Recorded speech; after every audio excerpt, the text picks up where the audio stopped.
It's time for Tech Talk with Matthew Dickerson. I'm your host, Tony Graham.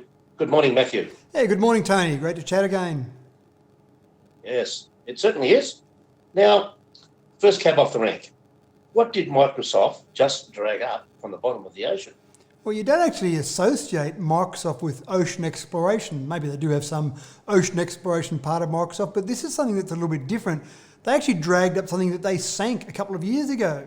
They came up with this crazy idea, Tony, of putting a data center down on the bottom of the ocean. And it doesn't seem to make a lot of sense at first because some people like to get into the data center. Some people like to go and visit the data center, physically touch their servers or touch the servers that their information is on. But there's a couple of issues with data centers. One is that they use a lot of power mainly for cooling. And so they thought the idea of maybe putting it at the bottom of the ocean to keep it cooler, and they obviously chose a part of the ocean that was very cool, to keep it cooler might save on power. The other thing that they found with data centers is that people want to go and touch their servers, but they don't really need to, so it creates a whole range of issues. So they experimented with this idea of putting a data center at the bottom of the ocean and ran it for a couple of years. They ran it in some live real-time applications to see how it worked, and the results have been pretty good. So they pulled it up to have a look and just to really analyse the whole experiment. One of the things they found was that the actual failure rate for the servers in the data center was much lower than the failure rate in a conventional data center. So to give you an idea, there were 855 servers in this data center, and May 2018 was when it was first dropped to the bottom of the ocean. They've just pulled it up now. 8 of those servers failed, so that was a very low failure rate, about 1/8 what they would normally see with the data centers on land. The power consumption was lower in this data center, and overall, I think Microsoft's pretty happy with the experiment. So they'll probably start to do this a bit more. I'm not sure that we'll see this mass migration of data centers from land out to the ocean, but it's a good experiment in seeing how we'll go forward because data centers are going to be needed more and more. The other thing they did, which was interesting, is obviously it was a sealed unit, bottom of the ocean, but they filled it with nitrogen rather than oxygen, and they believe that helped with the lower failure rate because you didn't have as much corrosion without oxygen in the air. So interesting experiment by Microsoft. Yes, not such a fishy idea after all. Not at all. Yes, I had to slip that one in. Now, Newcastle University is doing interesting stuff. They've got, they're working on converting coal-fired power stations to run fossils free. Fossil fuel free. How do they do that? Well, it does sound like a complete contradiction, doesn't it? A coal-fired power station not using fossil fuels, and that doesn't make sense at first. But when you think about it, a coal-fired power station is an area that just takes heat, some sort of heat source, converts it into steam, spins turbines, we end up with electricity. And so Newcastle University has developed these thermal blocks. And the thermal blocks are created with a material that they've created, this patented material they've created, and essentially it locks in heat. And then when a process is undertaken, that heat is released so it can then, again, create steam and basically spin turbines. So they believe it's a way to take lots of these old coal-fired power stations around the world, which are slowly being shut down as coal is trying to be phased out, but the machines themselves are quite reasonable to be used if you could come up with another way of creating heat. So this is a way to do that. So they're looking at a demonstration over in Europe. There's a 55 megawatt coal-fired power plant there that's effectively already been shut down, but they're looking at doing this demonstration with these materials. 2023 that'll be up and running, so it's a little way away yet, but basically this will be a way of maybe looking at taking all those coal-fired power stations and using them again.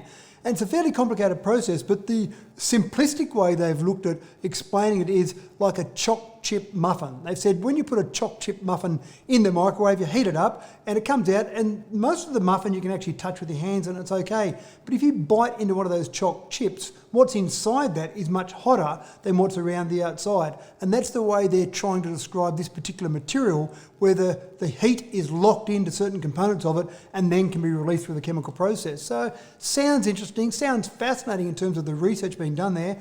Will this be the solution to this fossil-free usage of coal-fired power stations in the future? Maybe not this particular one, but I think they're working on some methodology to get to that point where they're generating heat in some sort of renewable way. So it's a bit like the off-peak heat bank systems for heating, which I might add that I have with heat bricks in there. Of course, you've got to have something to heat it up with, though. So obviously, they're talking about renewable energy to heat these bricks up. Correct. This is, and the whole idea of basically saying the argument against renewable energy is that if the sun isn't shining and the wind isn't blowing, you've got no power. And obviously, you're spot on, Tony.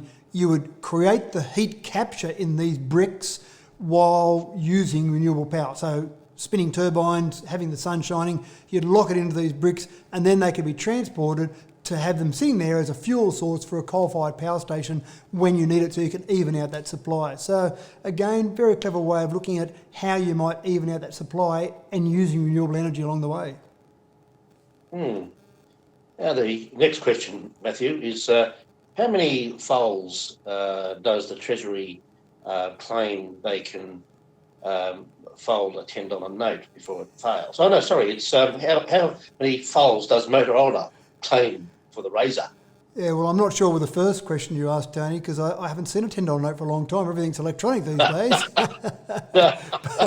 But Motorola does claim with their new Razor 200,000 folds. Now, if you break that down, if you're just a normal user using that, you could fold your Razor 100 times a day for 5 years. And they've got a little fold bot design. I watched a video of it. It was quite fascinating. The little fold bot literally folded the Razor closed and opened every 4 seconds, and it just does that and simulates these 200,000 folds. And I suppose there's a lack of confidence out there with folding phones at the moment. After the Motorola 2019, the folding phone from 2019 from Motorola, and after the Samsung phone of 2019, both of those weren't great. In fact, the Samsung was pulled off the market, so both those weren't great. The Motorola Razr 2020 and the new Samsung Fold for this year are out or about to come out. And so there's a lack of confidence in the market, and part of the testing that Motorola's done here is to try and instill some confidence. Because if you're going to go and outlay several $1,000s, and these phones are up around the $3,000 mark, then you want to have a bit of confidence that it's not going to fail after a couple of months of usage. So it's great to have the fold bot using it. How well will it work in the back pocket of your jeans or throwing in and out of your handbag? Maybe not your handbag, Tony, but a handbag. Then that'll be the real test, I suppose, out in the real world. Yeah, Matthew, what sort of a footprint does the Razor fold out to, you know? What size? 6.2 inch. Was that all? Yeah. So Okay. it's designed to be a fairly small phone, so nice and small and compact, but folds out. If you look at the Samsung, for example, it's 7.6 inches when it folds out. So there's some other phones that are getting pretty close to that 7.6 inch in terms of their natural size. But again, the idea is to make it smaller, make it more convenient, and then fold out to a larger one. I'll double check that Razor size, but I think it's 6.2 inches off the top of my head. Yeah. Well, I suppose they'll have a fold out laptop next. Could be multiple fold outs. Yeah. Look, once they get it to the point where they're confident that the actual screen, the material on the screen, is able to be folded, closed, and open, and people have confidence in it, I think we'll see a lot more folding and rolling screens. One of the things that came out a few years ago as a new product was a roll-up TV. And I think that's the sort of thing we'll start to see as well, that you'll see not just folding but rolling when you get that material that can handle being moved around in different ways. I think it's a whole new form factor we're looking at. And you've been listening to Tech Talk with Matthew Dickerson on Binjang 91.5. I'm your host, Tony Graham. Stay tuned this afternoon at 3:40 p.m. for our next edition. And it's back to the great music and community information. I'll see you this afternoon, Tony. Yeah, see you this afternoon, Matthew.